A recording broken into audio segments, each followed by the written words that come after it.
people, welcome back to another season of the TTS surgery. Let's go! All right, so we've got Bola, Hakeem, and Amber in the building. Let's go.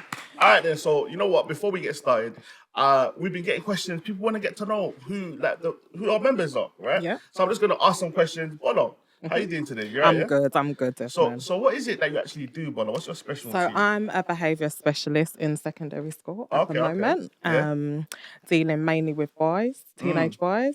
That's going to be interesting because that's going to be the topic we're talking about today. Okay. Do you understand, right? Yeah. And how do you find that? How did you get into that? I actually moved from primary school. Okay. I needed a challenge. Yeah. And they're definitely challenging me, but I love it. I love a challenge, so it's been great. And yeah, claps. Thanks.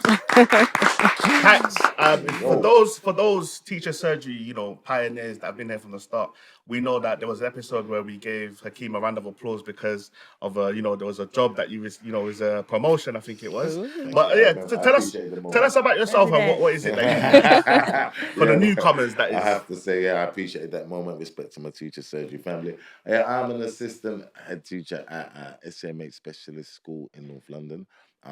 I've been in the educational game for almost 20 years. I love what I do. We change lives and we affect young people. I can't ask for more. Love it. And Amber, how about yourself, Amber? Well, I'm a woman of many hats, but in my profession, I'd say I'm a head of media studies, also teach English and drama and ICT, and I tutor privately as well. Okay. Yeah, lovely. So there you go, guys. If you've got any questions to any of them, feel free to contact us on the Teacher Surgery. And this is what we do. We've got real life people that are in the field of education, and that's what the Teacher Surgery is about. Just in case any of you have forgotten, it's the Teacher Surgery. So we're going to lean on your experiences and your expertise. Please do. So today's episode, what we're doing, right, is we're talking on a topic that is close to what you said. Yeah. And it is about why are boys underachieving. And there's a stat that says that I think this is based on stats, by the way, right? I can't remember the actual percentage, but this is a real thing. Do you understand? Nationally, it is. So from you lot that deal with primary, secondary, all types of different experiences and backgrounds, is this true? Is this something you see? Is it something you observe and see? 100%. From what I've experienced, I see it as young boys are not being seen, neither are they being heard.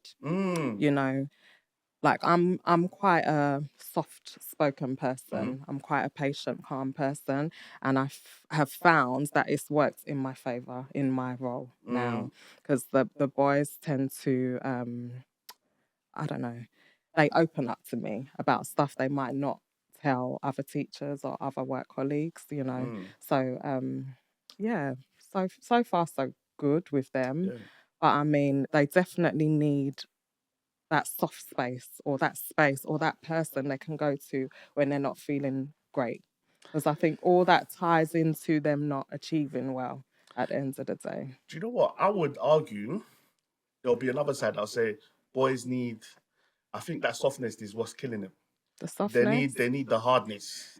I think when they say that most teachers in today are women, right? And I think boys understand that. There's the argument of, just now you've got the argument of, men are not in the households anymore. And that's why it affects young boys growing up. Would that not be a case of men are not in the teaching industry? Would you say there's any correlation, that kind of firmness, or maybe role models or people that they can relate to Can I jump in that field? Yeah. Is that because, or are you saying because you're saying the softness, but are not the women teachers already? No, I don't think I understand the question, I think. But I don't think you can apportion the blame or apportion the reasons in that way. I think societally, boys were given everything from the 70s. The rise of feminism and equality has meant that girls are now, quite rightly, being empowered. They are being seen. They are being encouraged. But that has meant that your average boy, who ain't really that academically minded, is being left by the wayside because the expectation where before he'll be gathered up because everything was male-centric is no longer there anymore. So a boy who is academically minded and wants to can still achieve, But that boy that's in the middle strata that hasn't really got the emphasis or the enthusiasm or people behind him to drive, they're the ones being left behind. Now, how do you fix that? And you're right. You need male role models, but not just in the schools, in the homes. As a man in a school working with young men, I see the power and impact that has, and I offer myself up for that. Now, in terms of nationally, how are you going to affect and change that? That's the other question. It's an ongoing investigation. I Go wanted on, to add and say, it's funny that we're talking about this topic because I was having a discussion with my husband yesterday, and it was about young boys and culture. And we were focusing on hair and how this whole idea of, my culture being Nigerian, you weren't to have long hair. Sorry. You weren't to have exactly recognize. I love that. But you are not to have long hair. If you have long hair, it seems as though you're like a member of a gang, or there's something wrong with your behavior, or you're a rebellious child. That's the idea. And he was speaking to me and saying, back home when he was younger, he used to have hair, and to his recollection, it wasn't a bad thing. And the fear is that when children come here, the westernized culture that we have here is what's changing the boys to become more relaxed and adapt to, I don't know, this whole popularity and this idea of it's all about how I look and the distractions. One thing that we have noticed though as well, and this is through talking to a few colleagues, is that culture, stereotypically, we used to say that the Asian boys were a lot more focused and a lot more self-driven. But through speaking to like a few of my Asian peers, we've discovered that actually social media and things that we see around them has actually changed the mindset of a lot of cultures, particularly the Asian community. Young boys now are so into their hair. I don't know if you've noticed this new hairstyle that we're seeing, where it's kind of like a cup. No, And I'm it's not all really this focused flicking on the that. hair. But I find myself in a classroom telling kids, hello, are you writing? All I see is that you're flicking your hair. Your hair looks good, it's fine. Leave it alone. So, okay, I'm going to ask a question, leaning from what you both said, right? And I'm going to ask, right, have we overcorrected? Has feminism and equality, are we saying feminism, well done, the goal is there? Women are even, girls are doing better than boys in school, and they say, well, that's the beginning building blocks of society. So then you go on to do well in academics, you go on to get a good career. Yeah. And or is it a case of actually there's still a lot more work in other areas for feminism and the fight for equality that women still go through, but it's education an area where it's probably a little bit an overcorrection. I'm going to say to you, I actually do believe that, but I don't believe it's in the way that people think.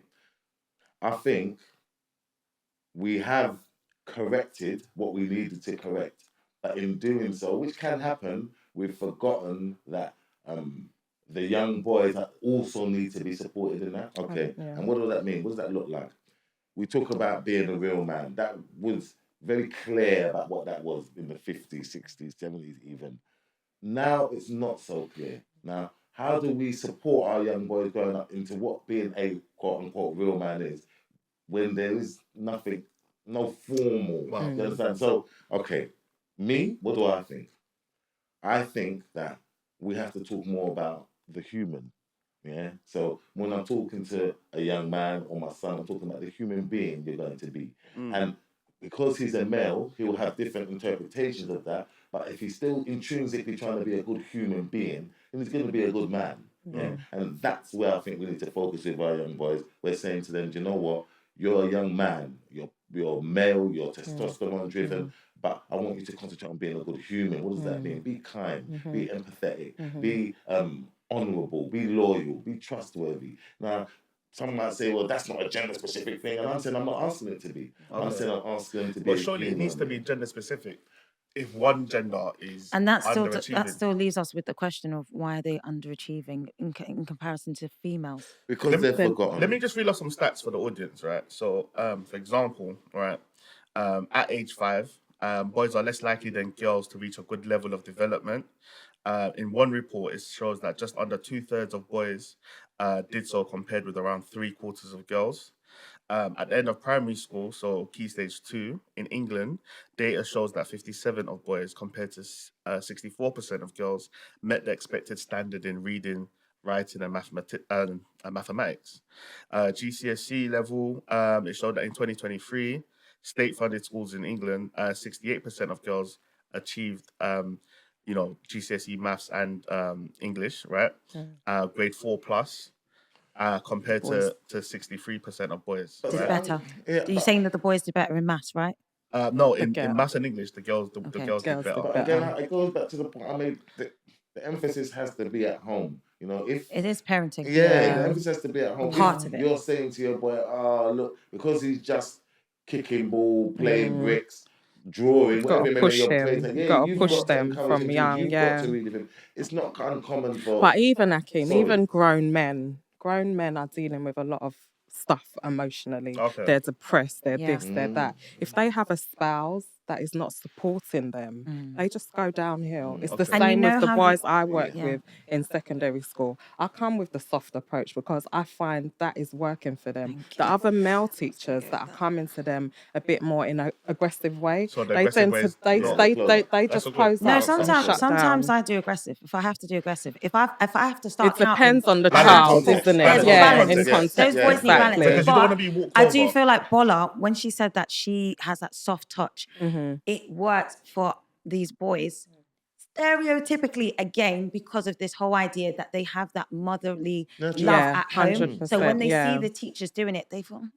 Okay. And And I not don't by know if I'm coincidence. stereotyping now A when lot I of the look at boys men I and work women. with are black boys, Okay, right? okay. Well, that's So what I I'm saying. feel I don't like know they if can I'm relate with me stereotyping a men little. and women, but men are programmed differently to women, and we can't ignore Are we that. are we allowed to? Are we? Hold on. Are we not So- allowed to say that? So no. That's the thing is I that wonder. that because of So we're wrapping this one up quickly, but the last question is, because of how we get taught in school, I'm assuming Yes. in school we're not supposed to see gender really. It's equality, right? Yes. So then if we start trying to balance things based on gender, because one gender is doing better, how do we equalize that if we're just treating everyone the same, quote unquote?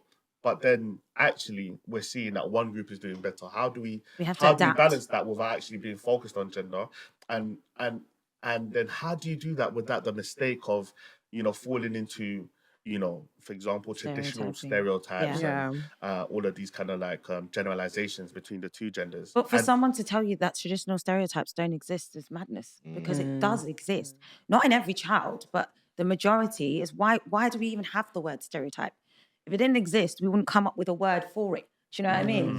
At the end of the day, it happens. And unfortunately, working in education, we're told to analyze the data. When we finish GCSEs or A levels, we go back and we look at the data. And what shows is that females are outperforming males. And then we have to go back to the drawing board. Okay, what are we doing in a classroom?